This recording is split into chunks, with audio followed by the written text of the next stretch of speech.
Mr. Daut. Good afternoon, sirs, ma'am. Umupo ka muna, umupo ka dyan. Anyway, tayo ka lang muna kasi mag-out ka. Okay na doon, okay na, mas maganda doon. Sir, kindly state your rank and name, sir. Excuse me. Sir. I'm Police Colonel Paul Kenneth Lucas of the Firearms and Explosive Office. Do you swear to tell the truth, the whole truth, and nothing but the truth in this investigation, sir? Yes, sir. Thank you, sir. Please take seat, sir. Good afternoon, ma'am. Good afternoon, sirs. Yung ginamit po na firearms doon sa killing is we recovered 8 firearms during the hot pursuit operations. Of these 8 firearms, isa po sir yung license. However, nag-expire po ito noong 2006. Pakiulit, Sir, we recovered 8 firearms 8 firearms. during the hot pursuit operation. Okay. Out of these 8, isa po sir yung registered. However, nag-expire po ito noong 2006.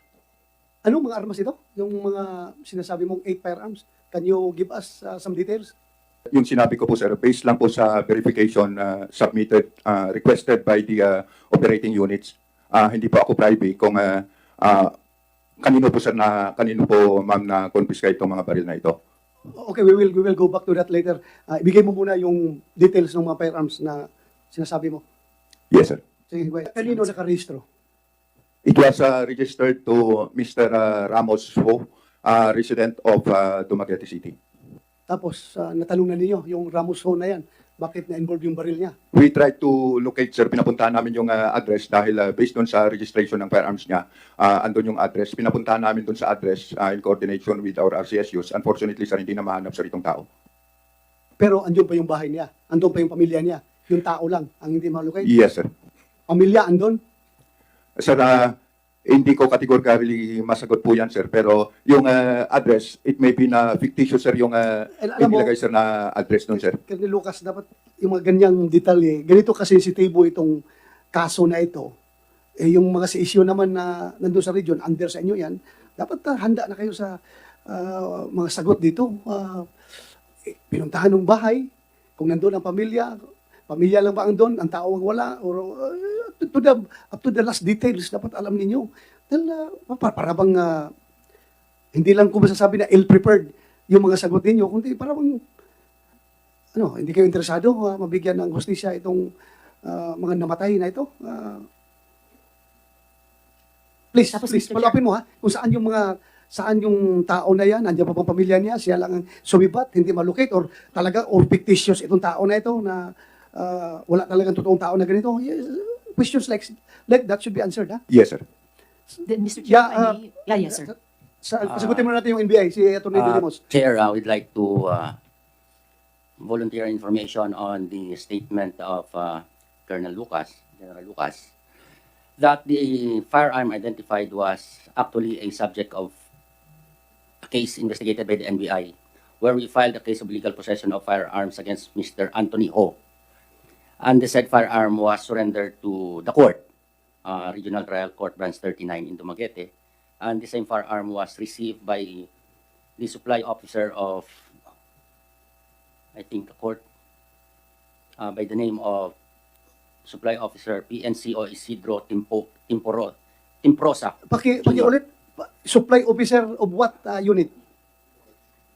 Supply officer ng Oriental PNP? Provincial Police Office on August 31, 2013. Provincial Police Office? Yes, sir. It was received by Supply PNCO Isidro Timprosa. Imprusa. Yes, sir. PNP, will you check kung buhay pa ba ito yung Imprusa na ito? Active pa ba ito? Retired na ba ito? Nasaan na ito?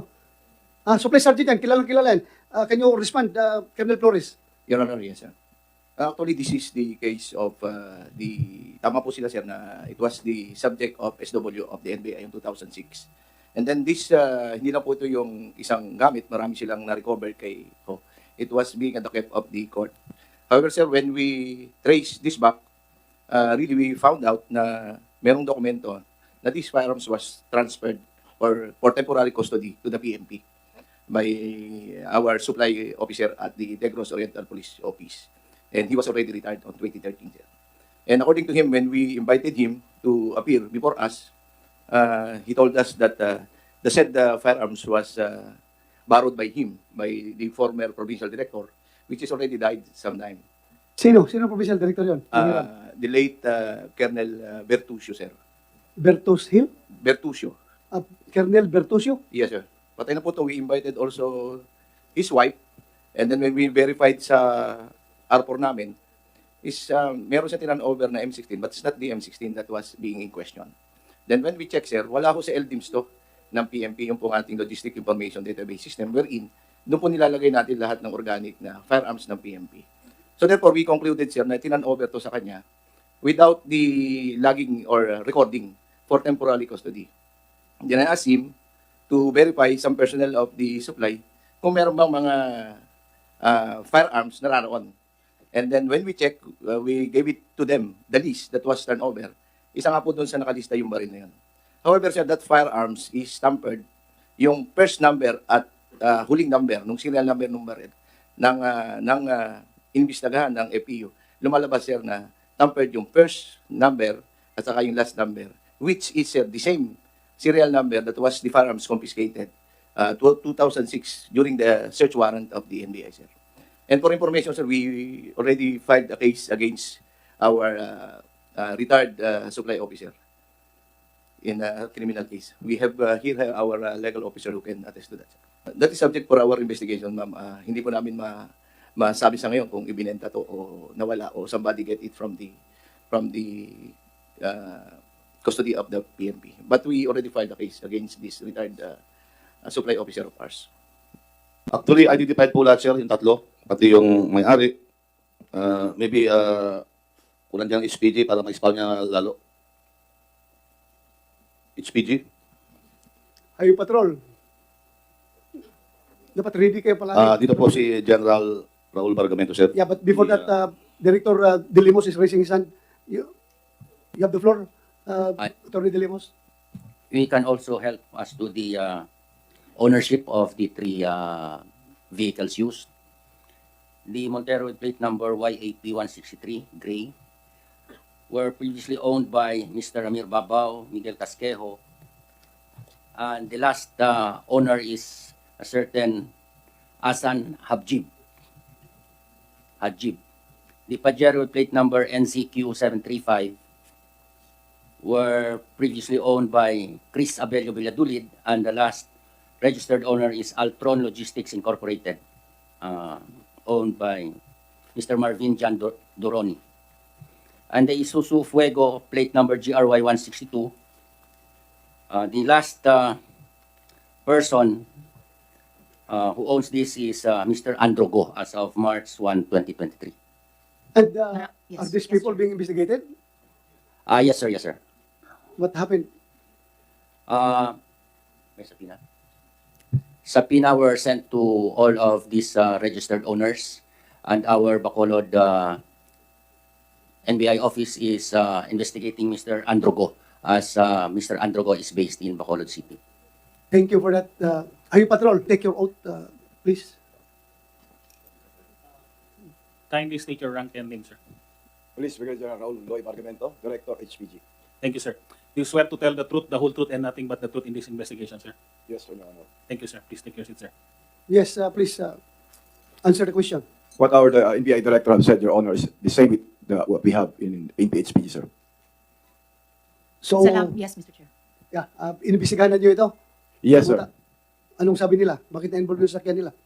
Basically, sir, yung first two sakyan na pinakita nyo sa video, yung Mentero at ang Mitsubishi, puro to binenta na, sir. Hindi ito mga bago. Napasapasa na ownership nito, sir. So, na-trace lahat po ito, sir. Kasi nakikita mo Kaya as far as the last owner is concerned, anong rason nila, anong explanation nila, why are these vehicles involved in that fateful day of that massacre? Basically, sir, nahuhulog tayo sa isang tao lang ang bumibili nito ng panghuli. Which is, Isang tao. yes, sir. Binanggit na po ni NBI Director, ang Androgo ang lumalabas na huling bumibili ng sakyan na to. Yung tatlo. Yes, sir. Nakausap nyo yung si Androgo. Nakausap na po ng ating mga investigador sa SITG. He is very willing to give his statement. Oh, very willing. Ilang araw na. Ano statement niya? Ang kanyang statement kasi, sir, buy and seller siya ng sakyan. Ha? Buy and sell ang kanyang negosyo ng sakyan. Buy and sell. Yes, sir. Buy and sell. Namimili siya Eh, sa sasakyan, so- sir, binibenta rin niya uli. Binenta niya uli. Sinong uli nakabili ng sasakyan na yun? Siya nga ang huli, sir, nakabili nun. O siya ang huli. Yes, So sir. sa kanya pa rin ang last na kuha nito. Yes, sir. Last stats. He is the last stats. Nastas nga po siya, sir. So sinama na niyo ito sa filing ng kaso. Yes, sir. Itong tao na ito. Yes, sir. Very good. Tatlong sasakyan po ay totoo po ito lahat. Sa chassis number, engine number, nagpalit-palit lang po ng ownership, but eventually, napunta sa isang tao lang. Thank you for that. But before we go to other details, alam nyo, my dear colleagues, honorable members of this committee, we have around 60 other resource persons na gusto natin pakinggan regarding the recent or yung old killings na nangyayari dyan sa Negros Oriental. We want to hear from them. Yes? Ha? Reyek, sir. With a G. With a G. Yes, sir. Hindi kaya narong spelling lang yan ng mga ninuno mo? Derivative ng Reyes, sir. Derivative ng Reyes. Yes. Eh kasi ang G, parang S rin yan eh. But anyway, no disrespect intended to your last name, ha? Kasi ngayon lang talaga ako nakarinig ng pangalan, Reyeg. But anyway, please, you have the floor. Thank you, Mr. Chair. To answer the query of the Honorable Senator. Yes, ma'am, I agree. Maliban doon sa yung sinabi nyo, before you qualify for a specialization, dapat sa una pa lang, sa entry level pa lang, na-screen na po. For the information of this committee, bago ka pa man ma-enlist, ma'am, you undergo thorough medical exam, kasama po yung neuropsychiatry exam, sir. So lahat po yan, ma'am, sa basic, sa entry level pa lang ginagawa na po yan. Then if they progress to undertake specialization courses, there's also a kakibat na qualifying mga requirements, ma'am, before you could qualify for that. So just so happened that the persons involved here, they had a history of offenses doon sa when they were with the organization, and so rightfully they were meted punishment and they were dishonorably discharged from the service, ma'am. So yun po, ma'am. Yeah, before we, ito muna, bago natin pasalitain yung mga witnesses, including Senator Mayor Digamo, I would like to ask the Chairman of Human Rights, Commission on Human Rights, Ma'am, nakapag-kuha ka na ba? Yes po, Mr. Okay. Chair. Yes, Mr. ma'am. Chair, You want to deliver your opening statement? You have yes po, something? a little something to say Yeah, go po. ahead, please. Good afternoon po to this body. I am Attorney Fuentes po. I am the officer in charge of the Dumaguete City Provincial Office. Hindi po kasi makarating ang aming mga superiors because they have equally important prior engagements to attend to po. Yung head po ng ating investigation office ay nasa Davao po. Okay, so we are here po to inform this body of the interventions of the Commission on Human Rights in the killing of Governor Digamo and several others. So when the killing of Governor Digamo was circulated in social media on March 4, 2023, the Saturday, we informed our regional director of the incident, and he informed our executive director, and a team from the Dumaguete sub-office was dispatched, quick response team was dispatched to Pamplona Negros Oriental. So we headed to Pamplona Negros Oriental with a special investigator kasi ang aming office po sa Dumaguete, we have a lawyer and then we have one special investigator and yung driver. So all of us were dispatched to Pamplona Negros Oriental where we went to the crime scene, but we were initially refused entry po ng mga PNP officers that were guarding the Digamo compound. So we went to the chief of police, we interviewed the case investigator. However, yung case investigator po politely refused to entertain us because the investigation was still ongoing. And then meron po silang command conference the following day. So we were, instead we interviewed yung ating major chief of police, who is Police Major Saturnino Sedigo, and then he relayed to us the information po of the initial data is 5 killed and then by 6 unidentified assailants. So, Yeah, ma'am, maputol kita sandali. yes po. Matagal ka na dyan sa Dumaguete Human Rights?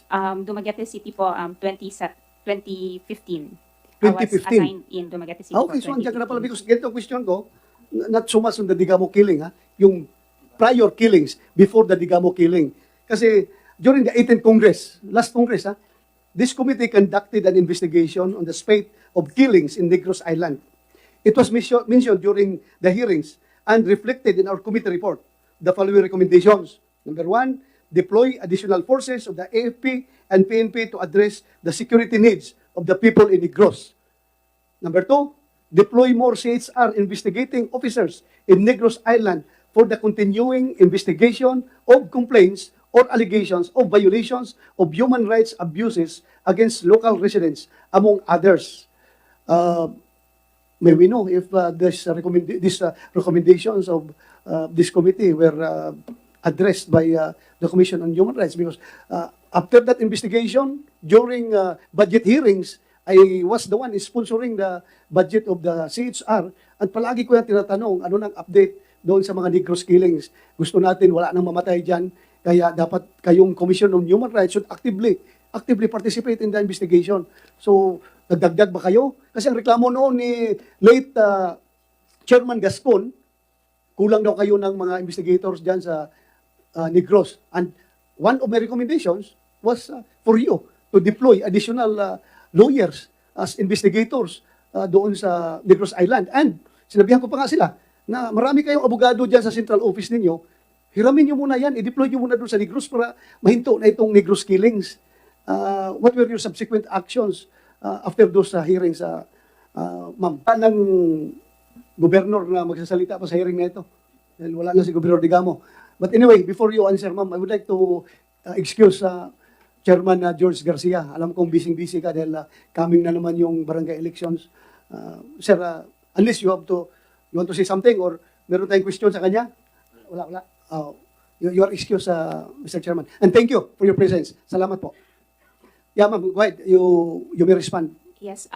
When I was first assigned in the provincial office po, isa lang po ang aming investigator, which is Investigator Jesus Cañete. Unfortunately po, he nag-retire po si Investigator Cañete in 2021. And then in 2022, may new investigator po kami, and then recently, she tendered her resignation din po. So, ganun po. And if you're asking po ano ang policy ng, ano na ang ginawa ng commission, recently po kami sa regional offices and provincial offices were asked to comment on the proposal to increase the personnel po of the regional and the provincial offices po. So, meron po measures the Commission on Human Rights has measures to increase the personnel complement of the regional as well as the provincial offices po. Pero sa Dumaguete po, as of this time, ako na lang po ang natitira and job worker. Imbis dagdagan, ikaw na lang natitira. Pero po, to investigate the cases po, we will ask for augmentation from the Cebu, from the regional office po. Ito po mga kasama kong investigators, as well as yung investigation office namin sa Central. They can send investigators po to deploy po or to investigate the cases. Thank you po. Sana huwag kayong matakot doon, ha? Please continue doing your job in the interest of justice. Huwag kayong matakot doon. Patuloy nyo yung ano nakikita ninyong dapat imbestigahan pertaining to human rights. Yes po, we also seek the protection from the PNP and the AFP po. Sana po, we will coordinate po sa mga cases nga dapat i-investigate po. Yeah, I know. They are very much willing, PNP at saka yung armed forces. Magkaibigan lang naman kayo doon sa field lahat. Magsama-sama naman kayo sa investigasyon. Mr. Chair. Magtutulungan kayo. Thank you po. Thank you, Mr. Attorney Mr. Follow-up question lang. Fuentes. Due to personal reasons po. So, parang may health issue din po siya. Yun po. And to these resource persons na andito ngayon, Kumsek, can you call on Maria Luciana Tizon, Rolinda Neri, Montserrat Tabacag, Dernet de Vinagracia, Sherwin Liz Dianco, and Gina Palma. Puntahin mo nga dito.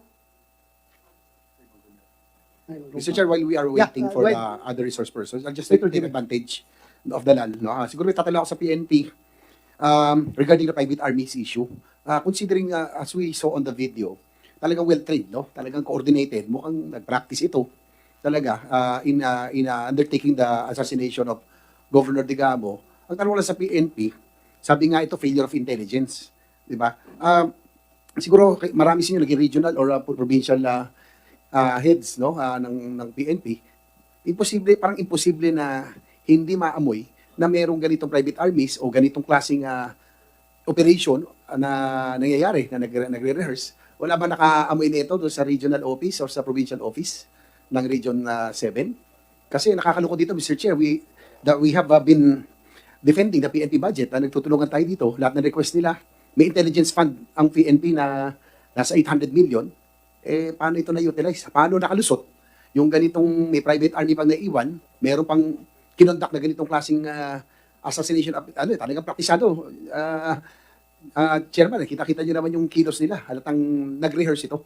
Ang tanong ko lang, anybody from the PNP can answer, paano ito nakalusot yung pag-undertake ng assassination kay Governor Digao nang hindi man lang ito naamoy ng regional or provincial offices? Yeah, yes, thank you for that. Colonel Noel Flores, you are the man on the ground doon sa Region 7. Narinig mo yung question ni Senator JB. Hindi ba talaga nyo naamoy ito? Hindi nyo nalaman na may plano na ganun, may preparation na ganun, mayroong planong hinahats na ganun. Wala pa kayong alam doon? Actually, sir, as per the former provincial director, Colonel Lizardo, and his S2, Major Bulayog, he received information, but not exactly what will happen or sino yung mga tao na may threat kay Governor. If my memory serves me right, Colonel, the former PD, advised also the late Governor. And as we notice, sir, yung mga player po is coming from Mindanao. So, yung iba, as per our investigation, dumating to noong March 3. And then kinabukasan, sir, in-implement nila yung plano.